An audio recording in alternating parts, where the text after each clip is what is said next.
It was a great game. It was the best, still my favorite game, obviously. But I mean, it was a great game. And it's just not. I mean, computer gaming world, PC Gamer, Billboard, Rolling Stone, everybody at the time when it came out, it was definitely a breakthrough. It was the first game that really integrated the full motion video with the playability in a brilliant way, and it was a believable, intense story that got people involved. So again, that's why it's such a popular game. I mean, great job. It was a great job, I think. I think the design was great. First, I don't think it's ever been even. I don't think full motion video since has been integrated as well as it was in Gabriel Knight 2. Yeah, the other day actually, there was a woman on our Kickstarter campaign who played through for 24 hours GK1 and GK2, and I actually had not seen GK2 like that since it shipped. Because, it's kind of like, it's just like eating, 15 truckloads of spinach. You never think we eat spinach again as long as you live. So, but I was seeing it again. I was just kind of flabbergasted. It's like, oh my God, I can't, there's so many scenes and so many backgrounds and so many camera angles and, the quality. There's actually a patch you can get which de-interlaces the video. And they have that on there. And the video just looked like so much better than I remembered it. It looked totally, like today's standards. And I was just really, in retrospect, very impressed with it. Yeah, well, we had a great crew. I mean, the studio there with Bill Crow and the whole gang and Randy's photography and the whole deal, it was top notch and it was groundbreaking stuff. Remember when we did that, we didn't have motion control or anything. Motion control meaning we couldn't make the camera move because we had the backgrounds on the blue screen. We had to cut everything. We couldn't move the camera position. So in our blocking and in the planning of it, we had a plan for every different angle. So anytime someone would get up and move, we tried to block things within the picture frame without moving the camera. So it was a tricky thing to pull off. But I mean, I think the result was was good. So that leads me into a question. Will, tell people exactly how it was done. Exactly how it was done. How the nuts and bolts, you mean, of the I mean, so it was on a blue screen. Mm-hmm. Well, it was shot on a sound stage on a blue screen. So you had the walls painted blue, an ultimate blue, which is a certain type of blue that you can key out, get rid of. We had the backgrounds that you actually shot that were actually shot in Germany. So they were photographic backgrounds that were manipulated, colorized by Nathan Gams and Darlu Gams and their team. And then we shot the actors and composited the two together, or placed the two together to create, the feel and look that the actors were at those places. And it wasn't totally realistic, and it wasn't supposed to be. It was a little bit dreamlike. It was a little bit graphic novel-like, but the look just worked really well. So basically, when we were on the set, it was blue, and we would build blue props, meaning that we would build desks and things, doors out of blue material, boxes, doors, you name it. And only real props, or mostly only real props that we had around were the things that the actors, that Peter or Dean or Joanne would actually interact with. Those had to be real. So if you look at some of the frame grabs or some of the photos like on the set, and then you can match that with something where it's composite or put together, it's a pretty amazing feat. It's almost a giant special effects movie, basically, is what it was.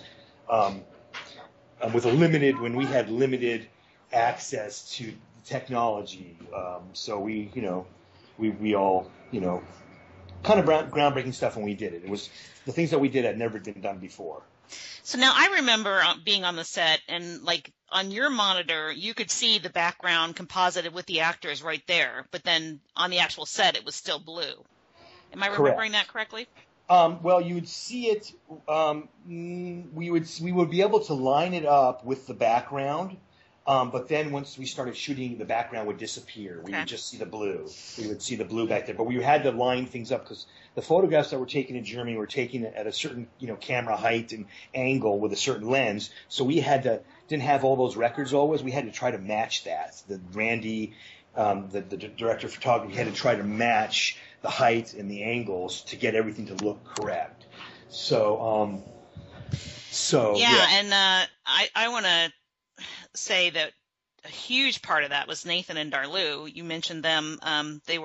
Nathan was art director on the game, and Darlou did a lot of the art. And they must have done. We'd have a day, right, where we had to shoot 18 pages of the script, and they had to have all the camera angle backgrounds ready for that day. So they were just churning out probably 50 backgrounds a day that were based on photographs, but still had to be, trimmed and processed and colorized and sometimes painted over and, made to match whatever had to be in the scene, according to the design, and just really did an amazing job. And also a lot of times they built props, right? I mean, we had a talisman prop. Yes, we had props with the things that we interacted. We had those props. They gave us those props. Some things we got from beforehand from different prop houses, but yeah, we had all the props that we would interact with. And some had to be built. I was looking at some behind the scenes, and there was that scene, I guess, where Dean is crawling out the window. Mm-hmm. And because that could not be faked, there was Correct. actually like a side of a building with a roof line that had to be built. Exactly, yeah. And then we climbed out that little window and the rope and the whole deal, yeah. And even with the scene where Peter and Dean von Glauer, they were going out to in the woods, in one of the climactic scenes, and we brought in all those bushes. I don't know if you guys remember all the bushes we brought into this on the set. We had to interact with those, so we couldn't fake that. So we literally brought a bunch of bushes into the scene, so you guys can go in there and get scratched and all that good stuff. I remember that. That was crazy. That was a crazy day. But yeah, I mean, you know what? Looking back on it, we all went into it a little bit naive because it was a lot bigger, I think, than anyone realized. It was a lot bigger. I mean, the 600-page script, and we just went with it. I mean, I remember, the Dave Plaskett, production manager, Gil Newman, we'd be up after we're done shooting. We'd be up until 12 o'clock at night getting ready for the next day. I'd be boarding. They'd be doing it, and then we'd come in the morning at 6 a.m., meet some of the actors for the first time, and you're on the set and just we're rolling, we're going, So it was really a big undertaking, Surprisingly, at the end of it, and most people don't believe me when I say this, but we didn't have a single pickup. We didn't have to go back and pick up any shots. We got everything.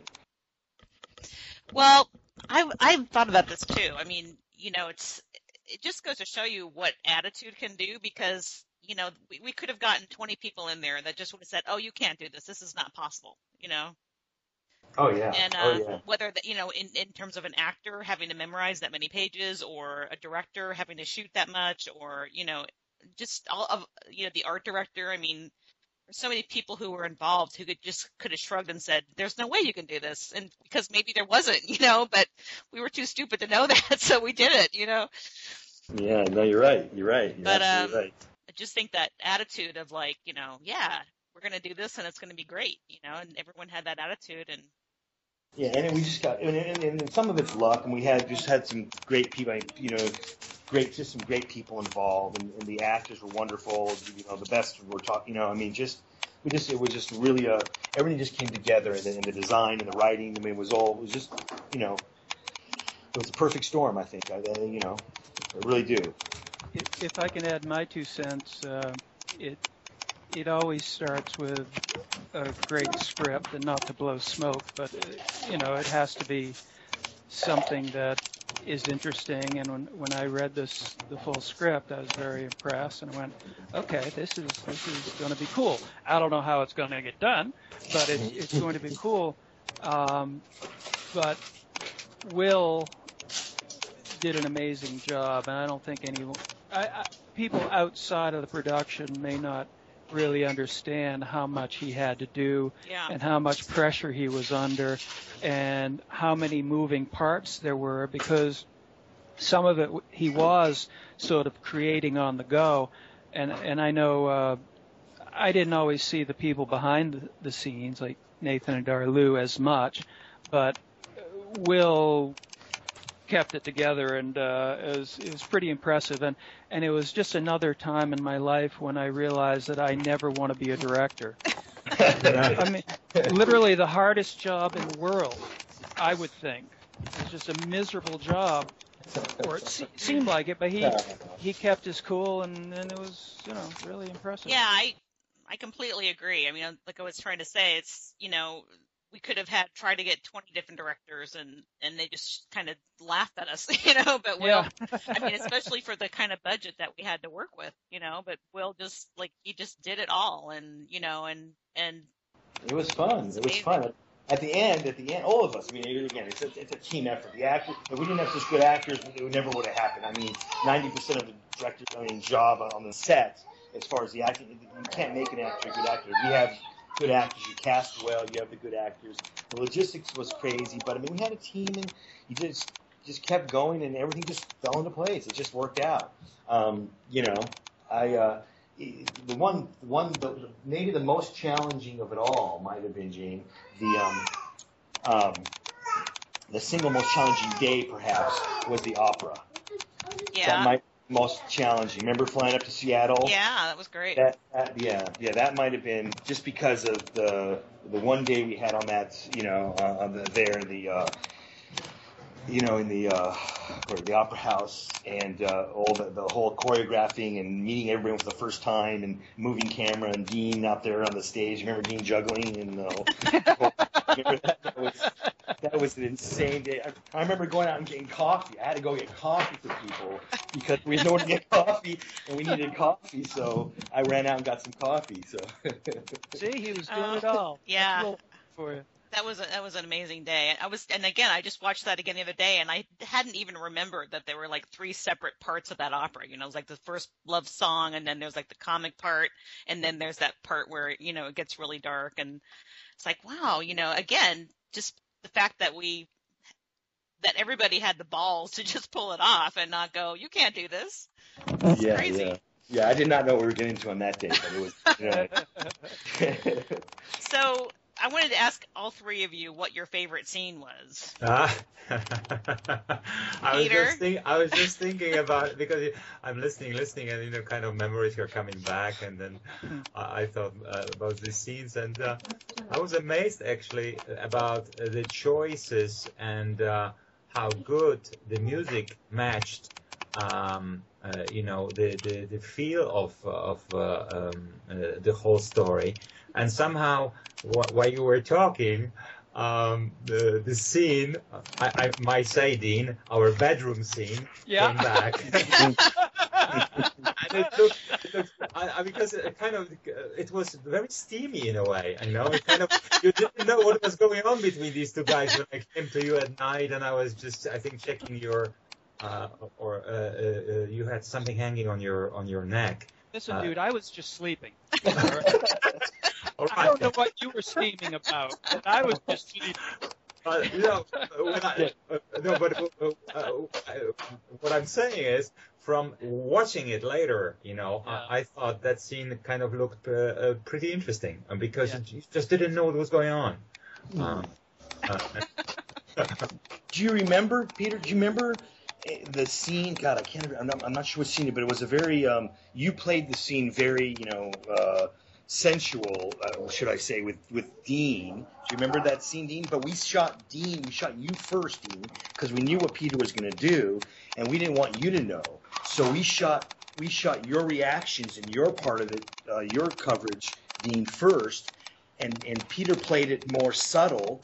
And then when we actually shot Peter, then Peter really, got a little more sexual with you, and you were, good thing we did it in that order. Do you remember that? Okay.